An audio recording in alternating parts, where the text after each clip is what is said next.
৭ই June new টাউনের এক হোটেল মালিককে মারধরের অভিযোগ উঠেছিল তৃণমূল বিধায়ক সোহম চক্রবর্তীর বিরুদ্ধে।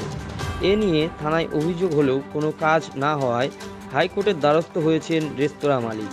হুমকির মুখে পড়তে হচ্ছে বলে অভিযোগ করেন তিনি। নিরাপত্তা ও তদন্ত চেয়ে কলকাতা হাইকোর্টের দ্বারস্থ হয়েছেন তিনি। গোটা ঘটনায় বিচারপতি অমৃতা সিনহার দৃষ্টি আকর্ষণ করা হয়েছে। আগামীকাল আদালতে উঠবে মামলা, তাই আগাম জামিনের জন্য বারাসাত জেলা আদালতে এসে পৌঁছালেন তারকা বিধায়ক সোহম চক্রবর্তী। ২০০০ টাকার বন্ডে জামিন পেল অভিনেতা তথা তৃণমূলের বিধায়ক সোহম চক্রবর্তী, জানালেন আইনজীবী অলোক সমাজপতি।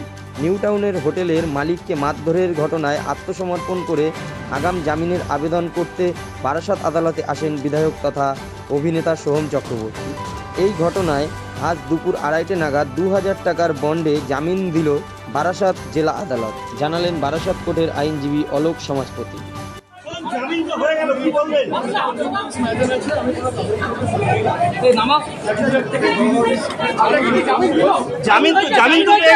জামিন পেয়ে গেলেন তো?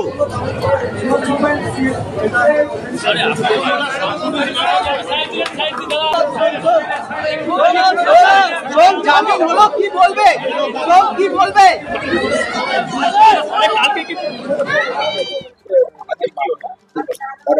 Our standard version according he got the bill.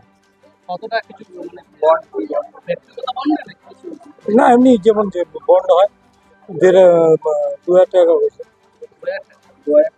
বন্ডে উঠিয়ে দিয়েছে। বন্ডটা ফার্নিশ করেছে according he got the standard slip and he released on bail.